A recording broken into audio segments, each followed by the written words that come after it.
Salut à tous et bienvenue au bord du jeu. Aujourd'hui, je vais vous exposer les règles de Dark Souls, le jeu de plateau. Commençons par la mise en place. On posera tout d'abord la tuile du feu de camp. Puis on prendra au hasard 4 tuiles terrain que l'on posera autour du feu de camp en alignant les portes entre elles.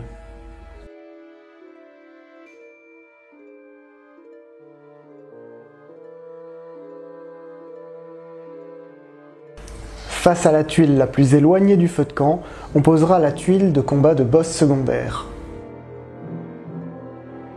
Et sur la porte de celle-ci, on posera le mur de brume. On installe ensuite le compteur d'étincelles. Cette valeur est variable en fonction du nombre de joueurs. Cette partie sera présentée comme étant jouée à 2 joueurs. Nous commencerons donc avec 4 étincelles. Nous choisissons ensuite quel boss secondaire nous voulons affronter. Le boss secondaire est représenté par le symbole de crâne. Prenons la gargouille par exemple. On récupère sa carte de référence, son compteur de points de vie, ses trésors, la figurine et ses cartes comportement. Ces éléments serviront plus tard. Mettons-les de côté ou posons-les sur la tuile de boss. Sur la carte de référence du boss, on peut voir le niveau de difficulté des rencontres préalables. On récupère aléatoirement les cartes rencontres des niveaux indiqués que l'on placera face cachée sur les tuiles de terrain. Les rencontres les plus difficiles étant à poser au plus proche de la zone du boss. Chaque joueur choisit ensuite un personnage. Pour cette partie, ce sera un chevalier et un guerrier.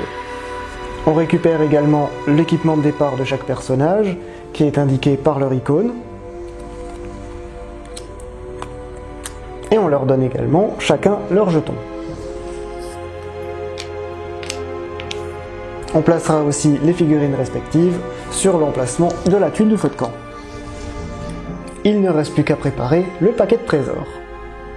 On récupère le paquet de trésors commun, auquel on ajoute les trésors des classes de personnages qu'on aura choisi. Il y en a 5 par personnage. Le paquet trésor est ainsi formé, on le mélange et on le posera sur la tuile du feu de camp.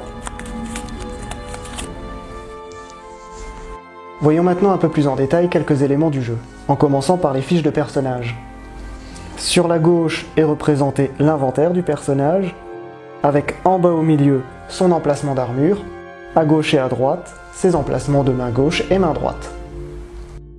L'emplacement du haut est l'emplacement de secours. Durant un combat, on pourra échanger un de ses équipements de main gauche ou main droite avec celui posé sur l'emplacement de secours. Chaque personnage possède une action héroïque, qui est indiquée dans l'encadré en haut à gauche. Pour pouvoir l'utiliser, il faudra épuiser son jeton d'action héroïque. Chaque personnage possède également sa propre fiole d'astuce, qui, une fois utilisée, permet de récupérer intégralement sa vie et son endurance. On épuise également son jeton. Et enfin, chacun possède un jeton chance, qui, quand on l'utilise, permet de relancer un dé, que ce soit pour l'attaque ou la défense. Chacun de ces jetons seront remis sur leur côté disponible quand le groupe utilisera une étincelle. Si le groupe trouve une braise, on placera le jeton de braise sur l'emplacement correspondant. Quand un personnage avec ce jeton subit 3 dégâts ou plus, on déduit 1 des dégâts qu'il subit. Cependant, à la mort d'un personnage, on retire le jeton braise. En parlant des dégâts, parlons de la jauge d'endurance, qui est placée en bas de la fiche du personnage. Quand un personnage subit des dégâts, on remplit cette barre par la droite d'autant de cubes rouges qu'il subit de dégâts. De la même manière, la plupart des actions consomment de l'endurance, et on remplira cette barre par la gauche d'autant de cubes noirs que d'énergie dépensée. Si jamais la barre d'endurance est intégralement remplie, alors le personnage meurt. Juste au-dessus, on trouvera un tableau de caractéristiques qui permet de faire le suivi de l'évolution du personnage. En début de partie, ces caractéristiques sont au niveau de base, on y placera donc les cubes blancs. La dernière information présente est le niveau de provocation. Quand un ennemi aura le choix d'attaque entre plusieurs personnages, il choisira celui qui a la valeur de provocation la plus élevée. Passons maintenant aux cartes équipement. De nombreuses informations sont présentes dessus. En haut est indiqué le nom de l'équipement, puis ce symbole représente la portée de l'attaque. Ce tableau indique les prérequis pour pouvoir porter et utiliser l'équipement. Il faudra comparer ces valeurs à celles de notre personnage pour savoir s'il peut s'en équiper. Ce symbole représente le type de trésor. Il peut être commun, propre à une classe de personnage, de boss, transposé, etc. Le symbole suivant représente l'emplacement de l'équipement, s'il s'agit d'une arme à une main, d'une arme à deux mains ou d'une armure. Ce symbole représente de quelle extension provient la carte. Ici, il indique le jeu de base. Le tableau en bas de la carte indique les actions de combat disponibles. On en parlera plus en détail un peu plus tard. Les 4 derniers symboles en bas indiquent la défense physique, la défense magique, l'esquive et le nombre d'améliorations que peut recevoir l'objet.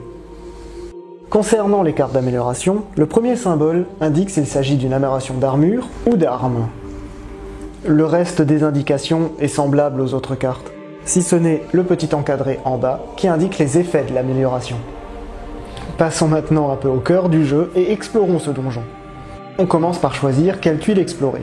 En début de partie, forcément, celle adjacente au feu de camp. Chaque tuile possède plusieurs symboles circulaires appelés repères. Il y en a de 3 types, à commencer par les jaunes, qui sont des repères de base. Les repères rouges accueillent les ennemis au début de la rencontre. Et enfin, les repères violets servent à accueillir les éléments de décor. Par ailleurs, sachez qu'à aucun moment il ne peut y avoir plus de 3 figurines sur un repère. Si cela devait arriver, avant que la 4e figurine n'entre dans le repère, il faudra en déplacer une sur un repère adjacent, au choix des joueurs. Commençons par cette tuile. Pour débuter une rencontre, on révèle tout d'abord la carte de rencontre. En face des symboles rouges est indiquée l'icône des différents ennemis. Leurs figurines seront placées sur leur repère correspondant. Ici, nous avons 2 soldats sur le premier repère et un arbalétrier sur le second. Le premier repère violet indique la présence d'un tonneau. Celui-ci empêche les déplacements sur son repère. Cependant, les joueurs peuvent le détruire en se déplaçant sur son repère au prix d'un point d'endurance. Le second repère violet indique la présence d'un coffre. Celui-ci empêchera également les déplacements sur son repère, mais à la fin de la rencontre, les joueurs peuvent récupérer 2 trésors. Le dernier type d'élément de décor est la stèle. Encore une fois, elle empêche les déplacements sur son repère, mais elle permettra d'en savoir plus sur le boss à venir. Une fois les éléments de la carte de rencontre mis en place, on choisit sur quel repère commencent les personnages. Ils ne peuvent cependant être placés que sur un repère adjacent à la porte qu'ils ont empruntée.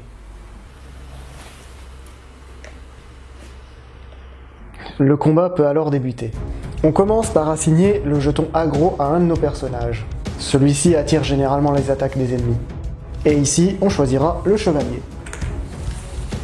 Les ennemis s'activent toujours en premier, puis ce sera au joueur ayant le jeton première activation, puis à nouveau les ennemis, puis le joueur suivant, et ainsi de suite. Puisqu'il s'agit de la première rencontre du jeu, on pourra choisir quel joueur recevra le jeton première activation. Ici, on choisira le guerrier. Voyons maintenant comment s'activent les figurines ennemies. Chaque type d'ennemi possède sa propre carte de référence indiquant comment il fonctionne. Par exemple, dans le cas de nos adversaires, en haut à gauche, on trouve la valeur de menace, qui indique l'ordre d'activation des figurines ennemies. Celui ayant la plus haute valeur s'activant en premier. Et en cas d'égalité, ce sont les joueurs qui choisissent lequel s'active en premier. Le symbole de cœur indique la santé de l'ennemi. Si celle-ci tombe à 0, l'ennemi est vaincu. Le symbole suivant est l'icône de l'ennemi, celui-là même que l'on trouve sur la carte de rencontre. Puis on trouve la portée de leurs attaques, les valeurs de leur résistance physique et magique, la difficulté à esquiver leurs attaques, et dans le coin inférieur droit se trouve le symbole de quelle extension provient l'ennemi. Pour finir, on trouve la partie indiquant leur comportement. à savoir mouvement et attaque. Vous trouverez à la fin du livre de règles une fiche récapitulative indiquant le fonctionnement de ces icônes.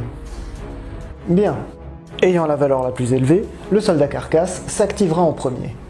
On pourra choisir dans quel ordre les deux soldats carcasse s'activeront, mais étant donné qu'ils sont au même endroit, cela ne changera rien. Le premier s'active. On regarde sa carte de référence pour voir quel comportement il va adopter. Dans son cas, il fait d'abord un pas en avant vers le joueur le plus proche, en choisissant le chemin le plus court.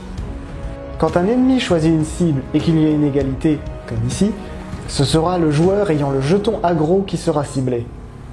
Dans notre cas, ce sera le chevalier. Si aucun des deux personnages n'avait le jeton aggro, l'ennemi aurait alors ciblé le personnage ayant la valeur de menace la plus élevée. Dans le cas où un ennemi a plusieurs chemins lui permettant d'atteindre sa cible, ce sont les joueurs qui choisissent quel chemin il empruntera. Le soldat carcasse s'étant déplacé, on passe à la deuxième partie de sa carte de comportement. Ici, il fait une attaque à portée 0, ce qui veut dire qu'il doit être sur le même repère que son adversaire, ce qui est le cas. Il fera 4 dégâts physiques au joueur le plus proche. Quand on subit une attaque, on a le choix entre se défendre et esquiver. Pour effectuer une esquive, on regarde la valeur d'esquive de nos équipements pour savoir combien de dés d'esquive on pourra lancer. L'équipement du chevalier ne donnant aucun dé d'esquive, on choisira la parade. On regarde cette fois la valeur de défense physique de chaque équipement et on récupère les dés correspondants. Ici, un noir et un bleu. On obtient 4. La valeur de l'attaque étant 4, elle est intégralement annulée. L'activation du premier soldat carcasse étant terminée, on passe au second. Il fera exactement la même chose. Et on tente à nouveau la défense du chevalier. 2. L'attaque de 4 est réduite de 2 points, le chevalier subit donc 2 dégâts. On remplit sa barre d'endurance avec 2 cubes rouges. Vient enfin le tour de l'arbalétrier. Celui-ci fait d'abord un pas en arrière par rapport au joueur ayant l'aggro. Puis il effectue une attaque magique faisant 3 dégâts au joueur ayant l'aggro. Puisqu'il possède une portée illimitée, l'attaque est valide. Étant donné que c'est le chevalier qui est à nouveau visé, l'esquive n'est toujours pas possible. On regarde la défense magique proposée par son équipement, et il s'agit d'un unique dé noir. 2. Les 3 dégâts moins les 2 de défense, le chevalier subit donc encore 1 dégât.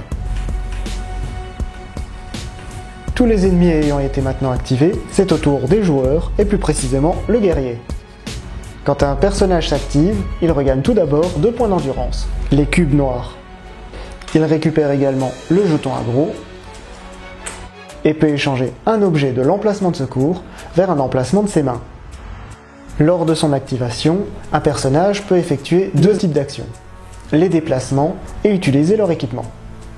On peut faire les deux lors de son activation, mais une seule fois chacune.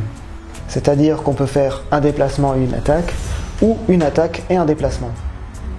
On va déplacer le guerrier vers les ennemis. Le premier déplacement est gratuit et ne coûtera donc pas d'endurance. Cependant, déplacer le guerrier sur ce repère ferait que 4 figurines s'y trouvent en même temps, ce qui est interdit. On choisira de déplacer le chevalier vers une case adjacente afin de le rapprocher de l'arbalétrier.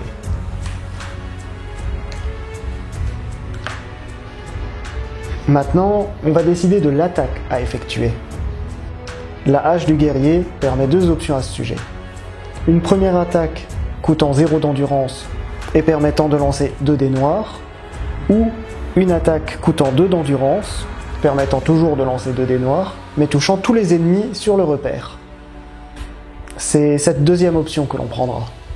L'attaque coûtant 2 d'endurance, on ajoute 2 cubes noirs à sa barre d'endurance. Puis on lance les dés. 1. L'attaque n'étant pas assez puissante pour les blesser, on utilisera le jeton chance pour relancer un dé. Ce qui amène le total à 2. La défense de 1 est passée, fera donc 1 dégât. Ces ennemis n'ayant qu'un seul point de vie, ils sont alors tués. Quand un ennemi possède plusieurs points de vie, on lui pose des marqueurs de blessure pour se souvenir des dégâts qu'il a déjà subis. Le guerrier a fini son activation, les ennemis reprennent leurs attaques. Il ne reste plus que l'arbalétrier. Celui-ci s'éloigne du personnage ayant le jeton aggro, ce qui est impossible ici puisqu'il est déjà sur le repère le plus lointain. Puis il fait son attaque sur le guerrier. Le guerrier possède un équipement permettant de jeter un dé d'esquive. L'attaque nécessitant une réussite à l'esquive, on va tenter notre chance. Pour effectuer une esquive, on dépense tout d'abord un point d'endurance, et on peut se déplacer d'un repère si on le désire. On lance ensuite nos dés d'esquive, et raté. On subit alors intégralement l'attaque. Si l'esquive avait été réussie, l'intégralité de l'attaque aurait été annulée. Les ennemis ont fini leur activation, c'est au joueur suivant de s'activer. Le chevalier. Il regagne 2 points d'endurance et récupère le jeton aggro. On va courir pour attaquer l'ennemi. Le premier déplacement est gratuit. Les déplacements suivants coûteront 1 point d'endurance par repère traversé.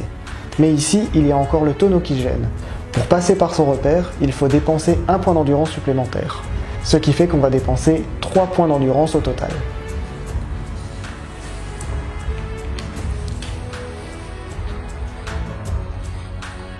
En passant par le repère du tonneau, on le détruit et on retourne son jeton. Dorénavant, il ne gênera plus les déplacements. Une fois sur place, il ne reste plus qu'à choisir le type d'attaque. L'épée du chevalier permet de faire une attaque à 1 dé bleu pour 0 d'endurance, et une attaque pour 4 d'endurance permettant de lancer 1 dé noir et 1 dé bleu. Cependant, il ne reste plus que 4 emplacements sur la barre d'endurance. Si on décidait de lancer cette deuxième attaque, la barre d'endurance serait alors intégralement remplie et le personnage en mourrait. On va éviter ça et faire l'attaque de base.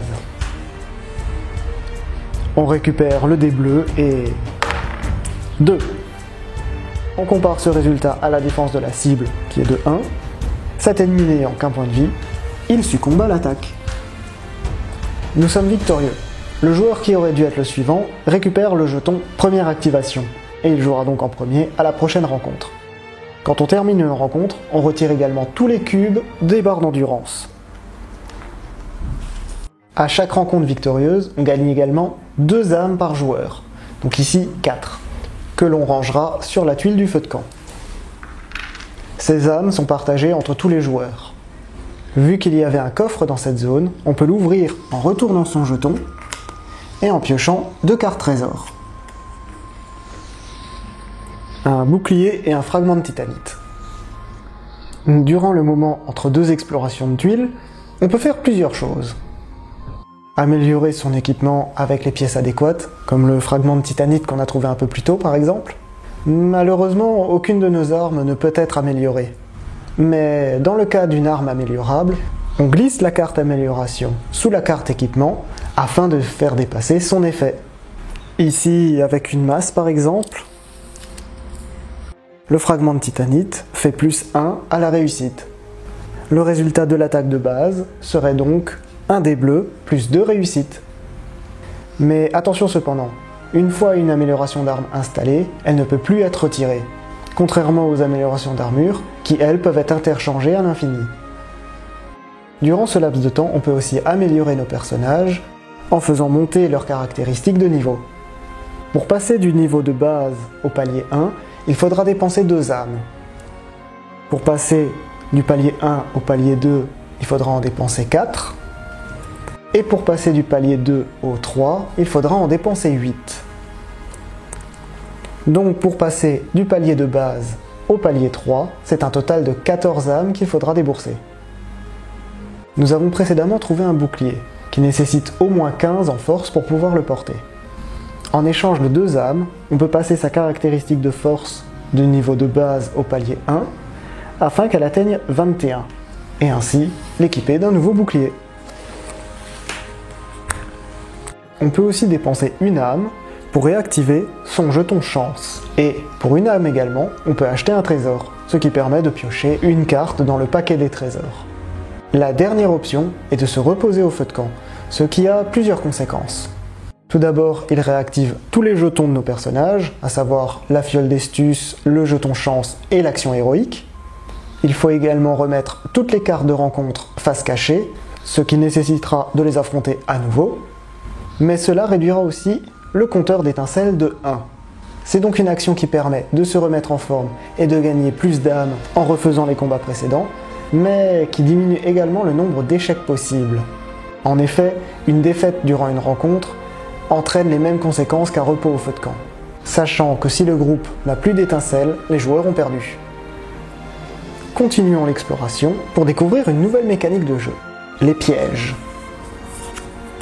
Lorsqu'on révèle une carte rencontre, si un symbole de lame jaune est présent en bas, c'est que la salle est piégée. Une fois la mise en place de la rencontre terminée, on ajoute une étape. On mélange les jetons de piège face cachée et on les pose sur les repères de base qui ne sont pas adjacents à une porte. Un ennemi qui passe sur un piège ne le déclenchera pas. Cependant, un personnage mettant les pieds sur un jeton piège le révélera et en subira les conséquences. Certains ne sont pas piégés, mais d'autres indiquent une valeur d'esquive et de dégâts. Les pièges ne peuvent pas être parés, seule une esquive permet d'éviter les dégâts. Si le résultat du jet d'esquive n'est pas équivalent ou supérieur à la difficulté du piège, alors le personnage se prend les dégâts indiqués. Durant une rencontre, un joueur peut utiliser l'action héroïque de son personnage, à un moment spécifique la plupart du temps. L'action est décrite sur la feuille de personnage, et pour le chevalier par exemple, il peut dépenser son jeton action héroïque pour lancer un dé bleus supplémentaire lorsqu'il se défend.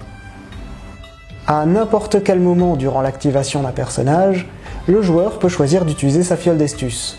Celle-ci permet de retirer l'intégralité des cubes de la barre d'endurance et on retourne le jeton face épuisé.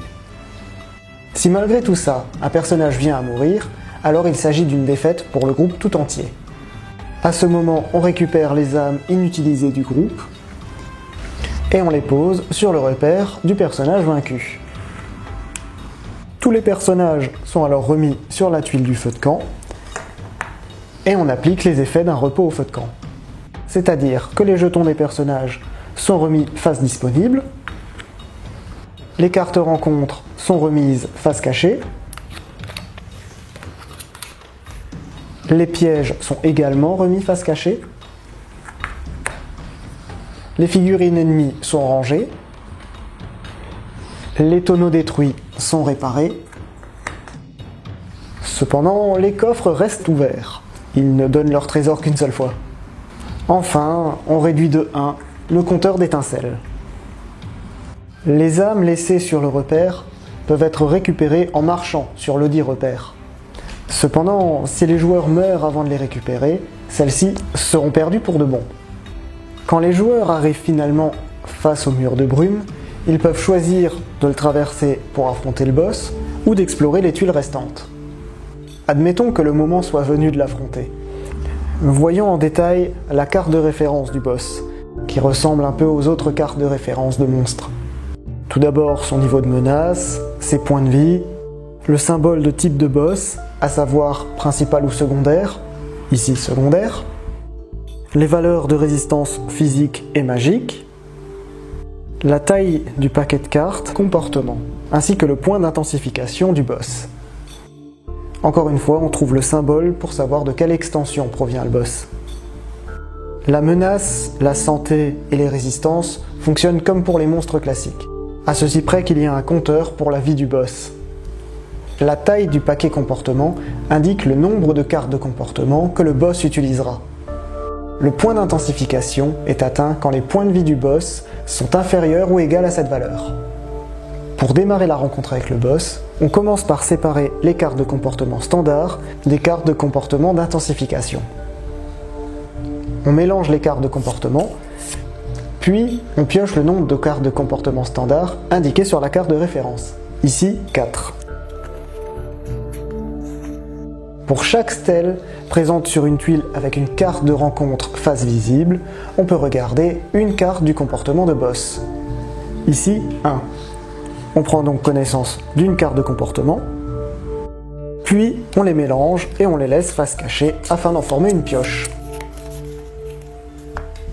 Le boss est posé sur la tuile, sur le repère du boss correspondant.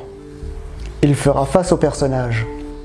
Et ces derniers seront posés sur un repère adjacent au mur de brume, comme pour une rencontre classique. Et on donnera le jeton aggro à l'un d'eux. La rencontre peut alors débuter. Le boss s'active en premier et on révèle la première carte comportement. Elle indique comment le boss va agir ce tour. Ici, il va avancer d'un repère vers le personnage le plus proche et fera une attaque de zone selon les arcs indiqués sur la carte comportement. Le socle des figurines de boss possède 4 arcs et l'arc avant fera toujours face à un repère. Quand une attaque de boss fait référence à ces arcs, on regarde lesquels sont concernés sur la figurine. Le boss fait donc une attaque de 4 dégâts physiques à portée 1 avec une difficulté d'esquive de 2. Les symboles sont verts sur les arcs avant et gauche, ce qui signifie que son attaque sera portée depuis ses arcs. Le chevalier est touché, cependant le guerrier est tout juste hors de portée. Le chevalier fera sa défense normalement, et si plusieurs personnages avaient été touchés, ils feraient chacun leur jet séparément. Le symbole noir sur le schéma des arcs ne fait rien de particulier, tandis que le rouge représente son point faible. Si une attaque est portée sur un tel arc, l'attaquant peut lancer un dé noir supplémentaire.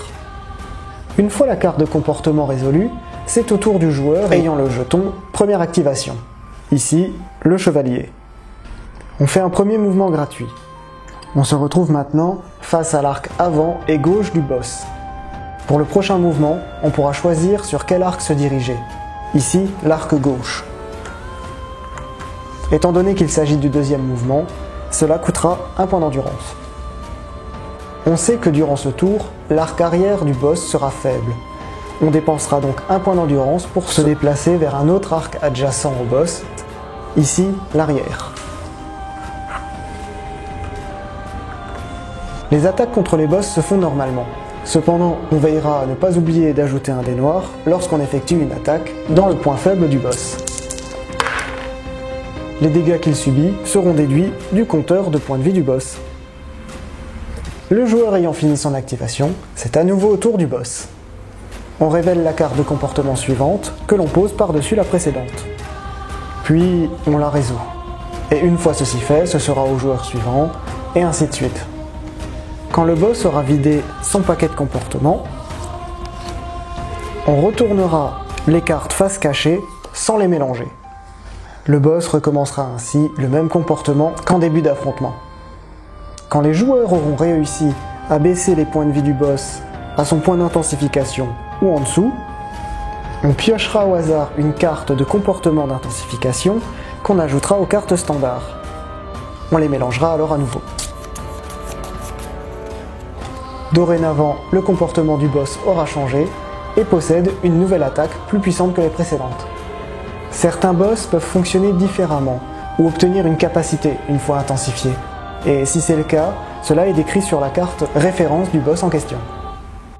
Une fois le boss vaincu, le groupe gagne une âme par joueur pour chaque étincelle restante. Ici 4, puisqu'il y a 2 joueurs et qu'il reste 2 étincelles. On gagne également les équipements du boss, que l'on reconnaît grâce au symbole de type de carte. On l'ajoute à l'inventaire. Les personnages sont alors remis sur la tuile du feu de camp et on retire tout le reste.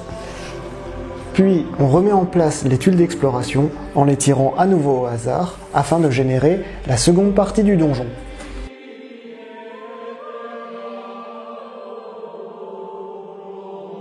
Mais cette fois, on ajoutera la tuile de boss principale derrière celle secondaire, afin de créer une zone de combat plus importante. On remettra le compteur d'étincelles à sa valeur d'origine. On choisira ensuite le boss principal que l'on voudra rencontrer. On reconnaît les boss principaux à l'icône de crâne couronné. On le mettra en place de la même manière que le boss secondaire, mais cette fois-ci sur le repère du boss principal.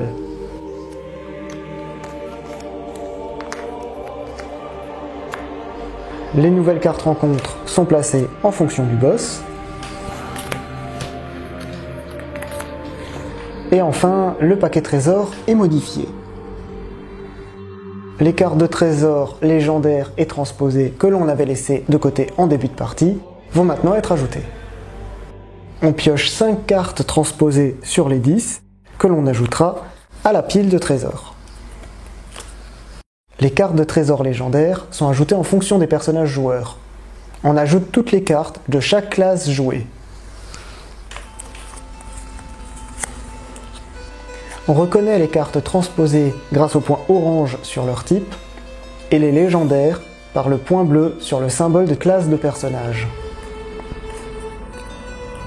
Le paquet trésor est à nouveau mélangé et il sera désormais possible de trouver des équipements plus puissants.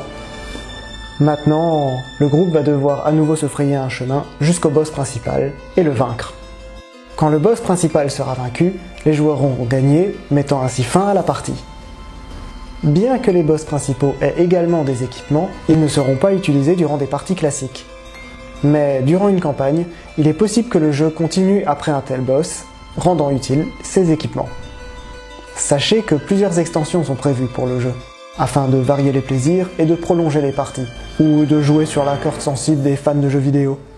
Certaines extensions comme Darkroots ajoutent de nouveaux équipements, des monstres de base et des boss comme Artorias par exemple. Ou d'autres extensions ajoutent des méga-boss, comme le dragon Calamite, qui se joue après l'affrontement du boss principal, mais qui ne nécessitera qu'un seul affrontement pour les atteindre, cependant d'un niveau supérieur. Vous en savez maintenant suffisamment pour vous lancer dans les donjons de Dark Souls. Mais si vous avez des questions à propos de ce jeu ou des remarques, n'hésitez pas à les poster en commentaire et je serai heureux d'y répondre. Et en attendant le prochain épisode, je vous souhaite bon jeu, à bientôt!